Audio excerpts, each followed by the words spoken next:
thousands of square kilometers of Somalia's continental shelf, commercially sensitive. Mora has drilled a well in Somalia's continental shelf.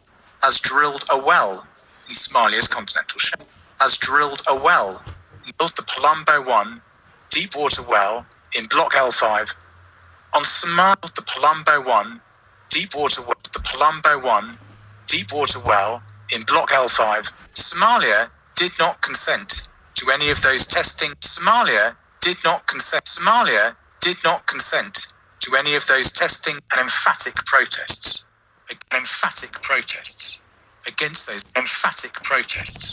against those activities, and encouraging companies to undertake exploratory testing and encouraging companies to undertake objections to those activities.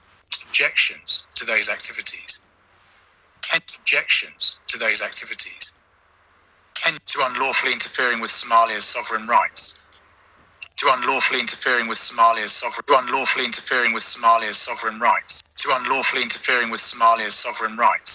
4.3 and 83.3 of UNCLOS. And this is some place, and irrespective of the place, and irrespective of the court's ultimate ruling, the court well knows. The court well knows. Article 83.3, in cooperation, shall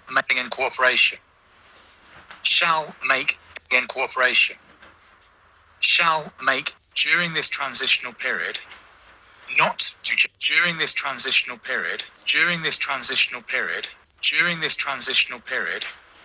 not 74.3 of course contains Madeira. 74.3 of course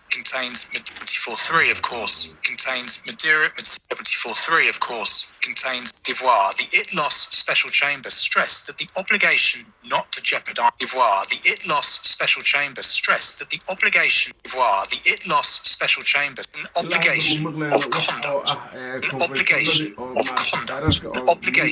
of conduct.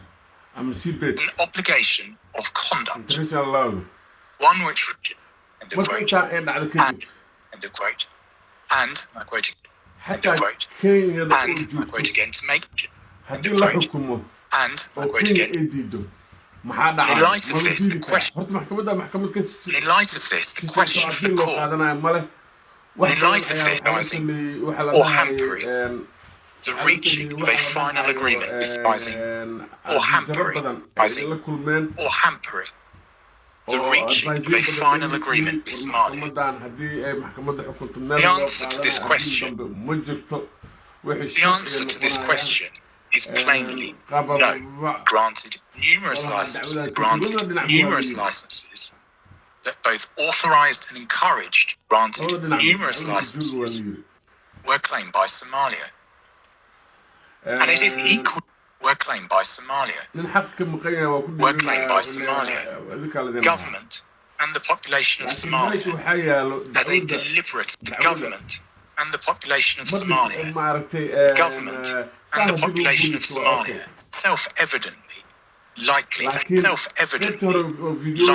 hamper the reach of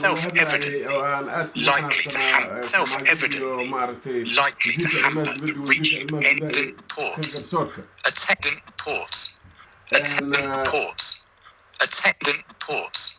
attest to the detrimental impact. In its 2013 report to the Security Council, effect of Kenya's unilateral activity, of Kenya's unilateral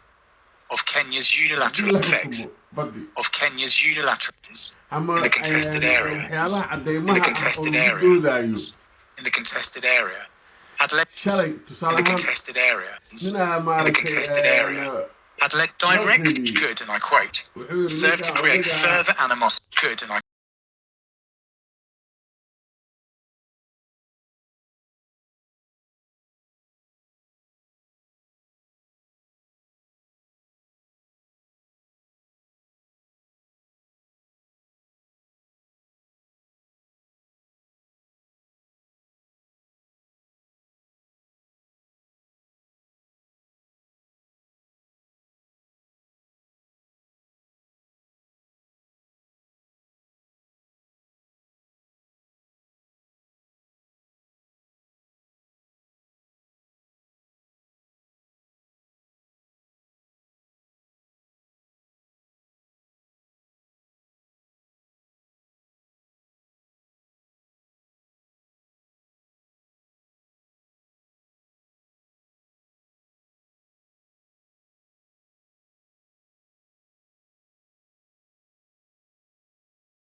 Somalia's maritime resources.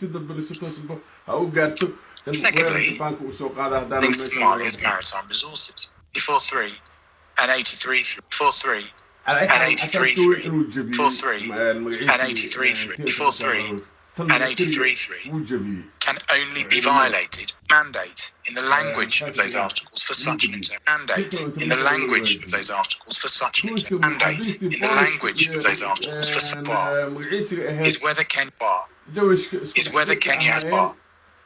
whether Kenya has made is whether Kenya has made in the context of the existing dispute in the context of and to permit and encourage the carrying out of and to permit and encourage the carrying out acting standard.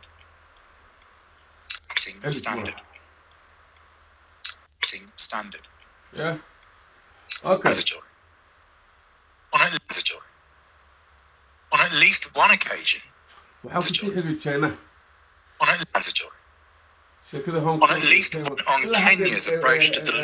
Kenya's approach to the law. The stand on Kenya's approach to the law. Madam President, the consequences of Kenya's unlawful acts are straightforward. To cease its wrongful acts.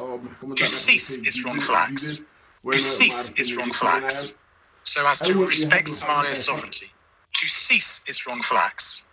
To award any oil concessions north of the equator. North of the equidistance line. Although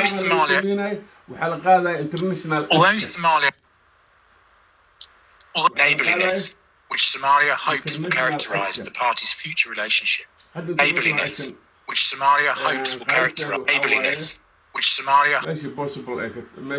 Instead, Somalia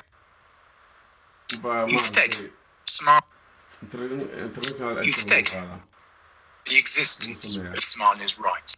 The existence of Somalia. And third, to order that Kenya shall cease measures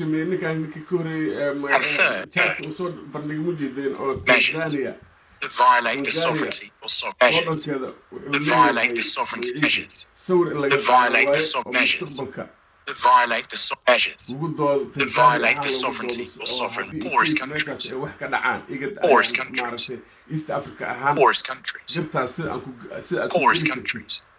Following years of civil conflict and humanitarian valuable assets.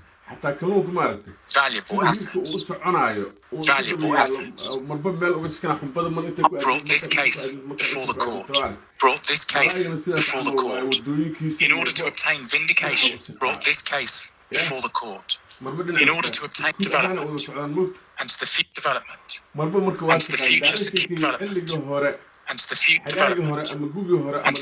security of Somalia's people, and in accordance with Somalia's people, and in accordance with established Somalia's people,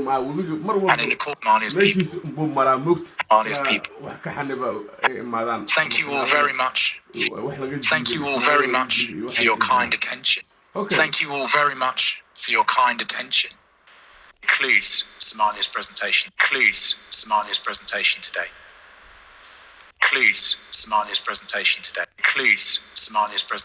Of Somalia's oral arguments.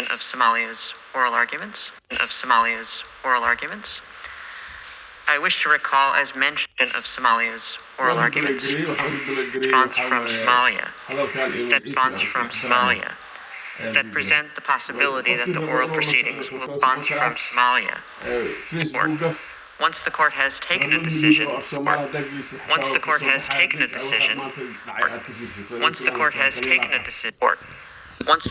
Somalia of its final submissions. Bye bye.